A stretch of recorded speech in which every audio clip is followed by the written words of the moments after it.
तर तिकडे वसई विरारमध्ये बोगस मतदार सक्रिय असल्याचं चित्र आहे। वॉर्ड क्रमांक 3 मध्ये बोगस मतदान होतंय। मतदाराच्या नावानं अज्ञात व्यक्तीनं मतदान केलंय।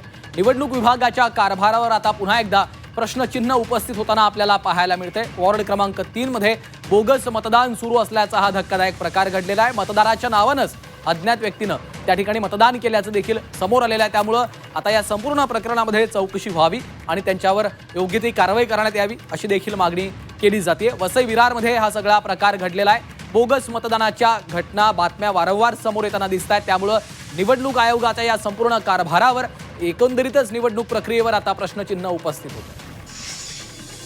मैं अंदर वोटिंग करने के लिए गया था, तो मेरे को पता चला कि वोटिंग मेरे नाम से हो चुका है। मैं बाहर गया तो इनको मैं पूछा कार्यकर्ता को, तो मेरा नाम पे वोटिंग अलग कोई करके गया हुआ है। तो मैं इधर के कार्यकर्ता को पूछा तो उन्होंने मेरे को करवा के दे दिया। हा बोलला की मी मतदान केलं नाही, परंतु माझ्या नावावर कोणीतरी मतदान केलंय, तर मी यांना घेऊन बीएलओ कडे गेलो। तो बीएलओ शी बोललो, ते बोलले चूक झाली आहे। समोरचा माणूस आधार कार्ड घेऊन आलेला, त्याने मतदान करून गेला आहे। यादीमध्ये 18 नंबर नाव होतं, 125 वर मतदान केलेलं।